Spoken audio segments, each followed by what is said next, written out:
नमस्कार विद्यार्थी मित्रांनो, सर्वांचं स्वागत आहे आपल्या MPSC टाइम्स या यूट्यूब चॅनलमध्ये।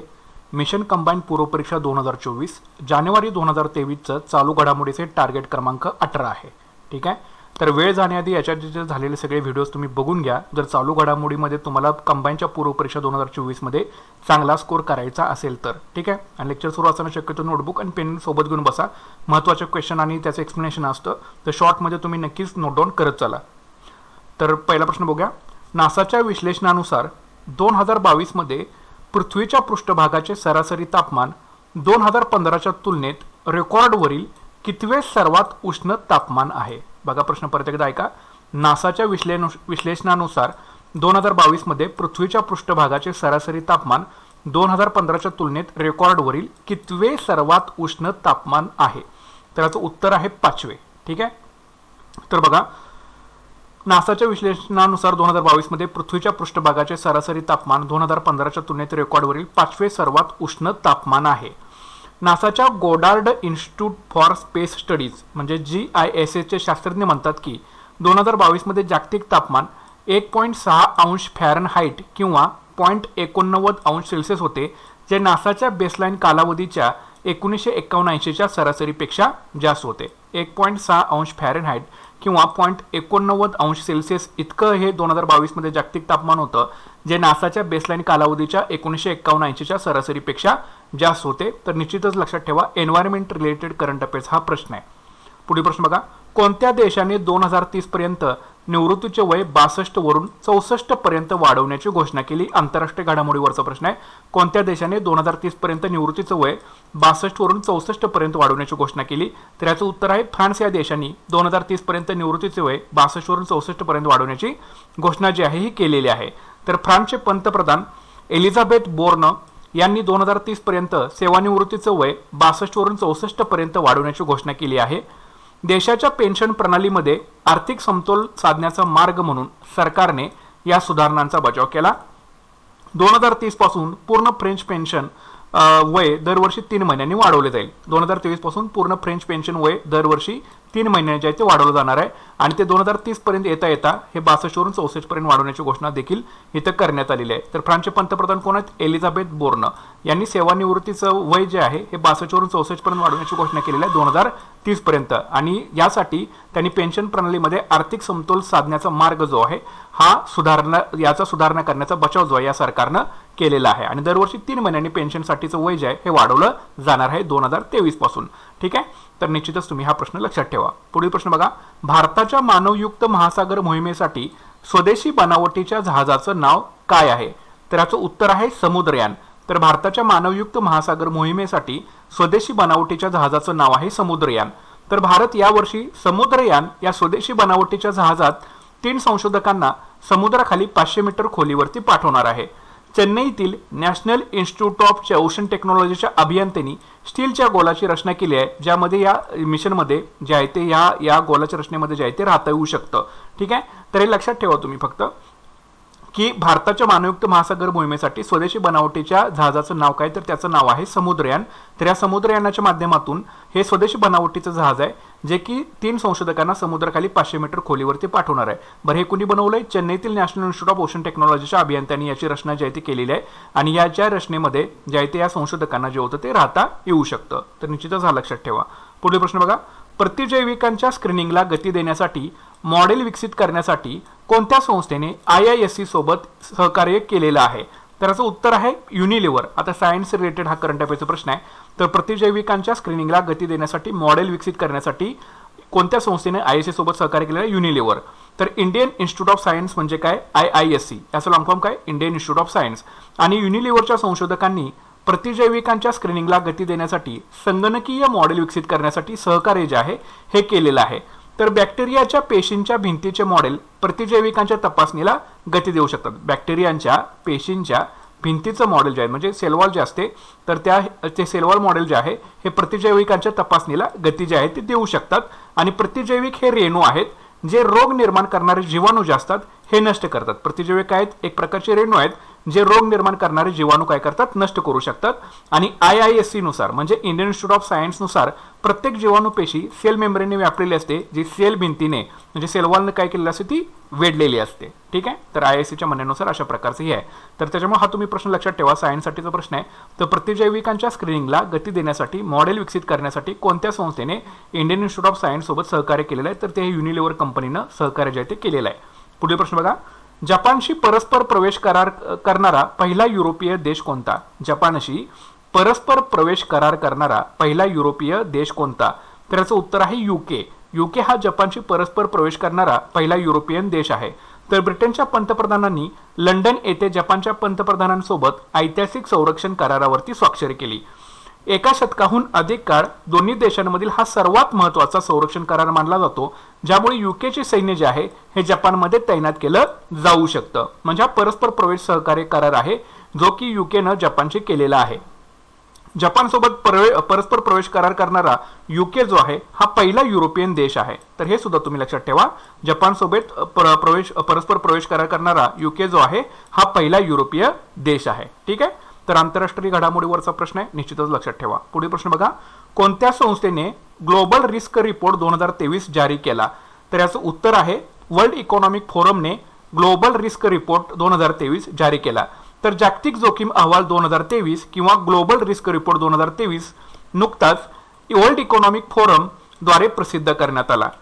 अहवालानुसार हवामान बदल कमी करण्यात अयशस्वी होणे आणि हवामान बदल अनुकूलनात अपयश हे पुढील दशकात जगासमोरील दोन सर्वात गंभीर धोके आहेत. ठीक आहे, या ग्लोबल रिस्क रिपोर्ट 2023 मध्ये काय सांगितलंय? तर हवामान बदल कमी करण्यात अयशस्वी होणे आणि हवामान बदल अनुकूलनात अपयश हे पुढील दशकात जगासमोरची दोन मोठी गंभीर धोके असणार आहेत. त्या पाठोपाठ नैसर्गिक आपत्ती आणि अत्यंत हवामानाच्या घटना आणि जैवविविधतेचे नुकसान आणि परिसंस्था कोलमडणे यांचा देखील या अहवालामध्ये समावेश जो आहे हा केलेला आहे. नैसर्गिक आपत्ती आणि अत्यंत हवामानाच्या घटना, जैवविविधतेचं नुकसान होऊ शकतं आणि परिसंस्था कोलमडू शकतात. तर याच्या संदर्भामधील धोका सुद्धा या अहवालामध्ये जो आहे हा नोंदवण्यात आलेला आहे. आणि हा ग्लोबल रिस्क रिपोर्ट 2023 किंवा जागतिक जोखीम अहवाल 2023 हा कुणी जारी केलेला आहे किंवा कुणी प्रसिद्ध केला? वर्ल्ड इकॉनॉमिक फोरमने प्रसिद्ध केलेला आहे. हा रिपोर्ट वरचा प्रश्न आहे, सर्वांनी नक्कीच लक्षात ठेवा. पुढील प्रश्न बघा, doctor Shyamaprasad Mukherjee national water and sanitation चे उद्घाटन कोणत्या शहरात करण्यात आलेलं आहे? काय प्रश्न आहे? Doctor Shyamaprasad Mukherjee National Institute of Water and Sanitation SPM निवास, ठीक आहे, असं याचा एक शॉर्ट फॉर्म आहे, SPM निवास चे उद्घाटन कोणत्या शहरात करण्यात आलेलं आहे? तर याचं उत्तर आहे कोलकाता या शहरामध्ये करण्यात आलेलं आहे. तर पंतप्रधान नरेंद्र मोदी यांनी व्हिडिओ कॉन्फरन्सिंगद्वारे कोलकाता येथील जोका येथं डॉक्टर श्यामाप्रसाद मुखर्जी राष्ट्रीय जल आणि स्वच्छता संस्था SPM निवासचं उद्घाटन केलं. SPM निवासची स्थापना सुमारे 100 कोटी रुपये खर्चून करण्यात आलेली आहे. किती कोटी खर्च आलाय? 100 कोटी रुपये खर्च याच्यासाठी आलेला आहे. या सर्वोच्च संस्थेच्या माध्यमातून पेयजल आणि स्वच्छता विभाग विविध अभ्यासक्रमांद्वारे सार्वजनिक आरोग्य अभियांत्रिकी, स्वच्छता आणि स्वच्छता यामधील ज्ञान आणि क्षमता वाढवण्याचं अंतर भरून काढण्याचं उद्दिष्ट ठेवतं. ठीक आहे, तर निश्चितच तुम्ही हे लक्षात ठेवणं गरजेचं आहे. तर एका इन्स्टिट्यूटशी रिलेटेड हा करंट अफेअरचा प्रश्न आहे. तर doctor Shyamaprasad Mukherjee National Institute of Water and सॅनिटेशनचं उद्घाटन कोणत्या शहरामध्ये करण्यात आलेलं आहे? तर ते कोलकाता या शहरामध्ये करण्यात आलेलं आहे. एकूण 100 कोटी रुपयाला खर्च आलेला आहे. आणि या सर्वोच्च संस्थेच्या माध्यमातून पेयजल आणि स्वच्छता विभाग जे आहे हे विविध अभ्यासक्रमाद्वारे सार्वजनिक आरोग्य अभियांत्रिकी, स्वच्छता आणि स्वच्छता यामधील ज्ञान आणि क्षमता वाढवण्याचं अंतर भरून काढण्याचं उद्दिष्ट ठेवतं. तर निश्चितच तुम्ही हा प्रश्न लक्षात ठेवा. पुढील प्रश्न बघा, द्वारे सरकार योजना कोणत्या भारतीय राज्याचा प्रमुख उपक्रम आहे? तर याचं उत्तर आहे पश्चिम बंगाल. द्वारे सरकार योजना हा पश्चिम बंगाल राज्याचा प्रमुख उपक्रम आहे. तर भारताच्या राष्ट्रपती द्रौपदी मुर्मू यांनी अलीकडेच डिजिटल इंडिया पुरस्कार 2022 ची 7वी आवृत्ती जी आहे ही सादर केली. ठीक आहे, आणि 7 श्रेणीतील सरकारी संस्थांद्वारे 22 अभिनव डिजिटल उपक्रमांना डिजिटल इंडिया पुरस्कार 2022 प्राप्त झाले. नागरिकांच्या दारात सेवा देण्यासाठी पश्चिम बंगाल सरकारची द्वारे सरकार योजनेने प्लॅटिनम पुरस्कार जिंकला आणि CBSEने त्यांच्या डिजिटल शैक्षणिक भांडार परिणाम मंजुषेसाठी सुवर्ण पुरस्कार जो आहे हा जिंकलेला आहे. तर निश्चितच तुम्ही हा लक्षात ठेवा. तर द्वारे सरकार योजना हा कोणत्या भारतीय राज्याचा एक प्रमुख उपक्रम आहे? तर उत्तर आहे पश्चिम बंगाल. ठीक आहे, आणि भारताच्या राष्ट्रपती द्रौपदी मुर्मू यांनी अलीकडेच डिजिटल इंडिया पुरस्कार 2022 ची 7वी आवृत्ती, कितवी 7वी आवृत्ती जी आहे ती सादर केली. या 7व्या श्रेणीतील सरकारी संस्थाद्वारे एकूण 22 अभिनव डिजिटल उपक्रमांना डिजिटल इंडिया पुरस्कार 2022 प्राप्त झाला. आणि नागरिकांच्या दारात सेवा देण्यासाठी पश्चिम बंगाल सरकारची द्वारे सरकार योजनेनं प्लॅटिनम पुरस्कार जिंकला आणि CBSEने त्यांच्या डिजिटल शैक्षणिक भांडार परिणाम मंजुषेसाठी सुवर्ण पुरस्कार जो आहे हा जिंकलेला आहे. ठीक आहे, लक्षात ठेवा. पुढील प्रश्न बघा, कोणत्या देशाने 2024 पासून एकेरी वापरल्या जाणाऱ्या प्लास्टिक शॉपिंग बॅगवर बंदी घालण्याची घोषणा केली आहे? तर याचं उत्तर आहे संयुक्त अरब अमिराती या देशानं 2024 पासून एकेरी वापरल्या जाणाऱ्या प्लास्टिक शॉपिंग बॅगवरती बंदी घालण्याची घोषणा जी आहे केलेली आहे. तर संयुक्त अरब अमिरातीने पुढील वर्षापासून एकेरी वापरल्या जाणाऱ्या प्लास्टिकच्या शॉपिंग पिशव्यांवरती बंदी घालण्याची घोषणा जी आहे ही केलेली आहे. हा कायदा 1 जानेवारी 2024 पासून अशा पिशव्यांचे आयात, उत्पादन आणि संचलन जे आहे हे प्रतिबंधित करेल. 1 जानेवारी 2026 पासून प्लास्टिक कप, प्लेट्स आणि कटलेरीवर देखील अशा स्वरूपाची बंदी जी आहे ही होणार आहे. या वर्षीच्या संयुक्त राष्ट्रांच्या हवामान परिषदेचे यजमान UAE म्हणजे संयुक्त अरब अमिरातीनं घोषित केलं होतं. 2050 पर्यंत कार्बन तटस्थता प्राप्त करण्याचं उद्दिष्ट जे आहे हे संयुक्त अरब अमिरातीनं जे आहे ते ठेवलेलं आहे. तर निश्चितच तुम्ही लक्षात ठेवा, आंतरराष्ट्रीय घडामोडीवरचा महत्त्वाचा प्रश्न आहे. तर कोणत्या देशाने 2024 पासून एकेरी वापरल्या जाणाऱ्या प्लास्टिक शॉपिंग बॅगवर बंदी घालण्याची घोषणा केली? उत्तर आहे संयुक्त अरब अमिराती. पुढील प्रश्न बघा. अखिल भारतीय पीठासीन अधिकारी विधानसभा स्पीकर परिषदेचं यजमान कोणतं शहर आहे? पॉलिटिक्स रिलेटेड करंट अफेअरचा प्रश्न आहे. अखिल भारतीय पीठासीन अधिकारी विधानसभा स्पीकर परिषदेचं यजमान कोणते शहर आहे? तर याचं उत्तर आहे जयपूर. तर उपराष्ट्रपती आणि राज्यसभेचे अध्यक्ष जगदीप धनकर यांनी जयपूरमध्ये 83व्या अखिल भारतीय पीठासीन अधिकाऱ्यांचं उद्घाटन केलं. ठीक आहे, जयपूरमध्ये. या परिषदेमध्ये लोकसभा अध्यक्ष ओम बिर्ला, राज्यसभेच्या उपसभापतींसह विविध विधानसभेचे सभापती आणि उपसभापती उपस्थित होते. अखिल भारतीय पीठासीन अधिकाऱ्यांची ही 83वी परिषद 11 वर्षानंतर राजस्थानमध्ये होत आहे. 11 वर्षानंतर जे आहे हे राजस्थानमध्ये होत आहे. ओके, राजस्थानमध्ये कुठं? जयपूर या ठिकाणी. तर निश्चितच लक्षात ठेवा. तर अखिल भारतीय पीठासीन अधिकारी विधानसभा स्पीकर परिषदेचं यजमान कोणते शहर आहे? तर उत्तर आहे जयपूर. ठीक आहे, आणि 83वी परिषद आहे, लक्षात ठेवा. आणि या परिषदेमध्ये लोकसभेचे अध्यक्ष ओम बिर्ला, राज्यसभेचे उपसभापतीसह विविध विधानसभेचे सभापती आणि उपसभापती जे होते हे उपस्थित होते. प्लस राज्यसभेचे अध्यक्ष जगदीप धनकर यांनी या अखिल भारतीय पीठासीन अधिकाऱ्याचं 83व्या याचं उद्घाटन केलं होतं. पुढील प्रश्न बघा. आता पुढील प्रश्न ऑलरेडी आपले 10च्या 10 झालेले आहेत. आता एकदा आपण रिकॅप करून घेऊया.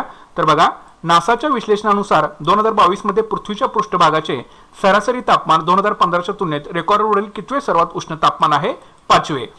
कोणत्या देशाने 2030 पर्यंत निवृत्तीचं वय 62 वरून 64 पर्यंत वाढवण्याची घोषणा केली? फ्रान्स. भारताच्या मानवयुक्त महासागर मोहिमेसाठी स्वदेशी बनावटीच्या जहाजाचं नाव काय आहे? समुद्रयान. प्रतिजैविकांच्या स्क्रीनिंगला गती देण्यासाठी मॉडेल विकसित करण्यासाठी कोणत्या संस्थेने IIC सोबत सहकार्य केलेलं आहे? युनिलिव्हर.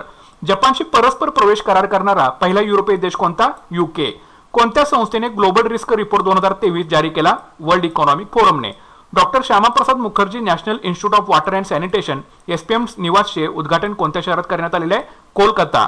द्वारे सरकार योजना कोणत्या भारतीय राज्याचा प्रमुख उपक्रम आहे? पश्चिम बंगाल. कोणत्या देशाने 2024 पासून एकेरी वापरल्या जाणाऱ्या प्लास्टिक शॉपिंग बॅगवर बंदी घालण्याची घोषणा केलेली आहे? उत्तर आहे संयुक्त अरब अमिराती. अखिल भारतीय पीठासीन अधिकारी विधानसभा स्पीकर परिषदेचं यजमान कोणतं शहर आहे? उत्तर आहे जयपूर. ठीक आहे, तर सगळे तुम्ही व्हिडिओ 2-3 वेळा रिवाइज करून ऐका. तुमची डायरेक्टली करंट अफेअरची उजळणी छानपैकी या व्हिडिओच्या माध्यमातून होऊन जाईल. तर या व्हिडिओसोबतच आपण जानेवारी 2023चं टार्गेट क्रमांक 18 जे आहे हे पूर्ण केलेलं आहे. आणि जानेवारीमधले आपले 180 प्रश्न जे आहेत हे चालू घडामोडीचे संपलेले आहेत. 180 प्रश्न म्हणजे 180 चालू घडामोडीच्या न्यूज ह्या तुमच्या आपण प्रश्न उत्तराच्या माध्यमातून क्लिअर केलेल्या आहेत. त्याच्यामुळं झालेले सगळे व्हिडिओ वेळ न दवडता नक्कीच बघा. करंट अफेअरचा स्कोरिंग विषय आहे, जास्तीत जास्त स्कोर करण्याचा 100% त्याच्यामध्ये सर्वांनी प्रयत्न करा. त्यासाठी आपले झालेले व्हिडिओ सगळे एकदा तुम्ही बघून घ्या. ठीक आहे, तर नक्कीच तुम्ही व्हिडिओला लाईक करत चला, शेअर करा आणि काही शंका असतील तर कॉमेंट करा. आणि जर चॅनलवरती नवीन असेल तर नक्कीच तुम्ही आपलं चॅनल सबस्क्राईब करून घ्या. भेटत पुढच्या लेक्चरमध्ये. Thanks for watching guys and all the best.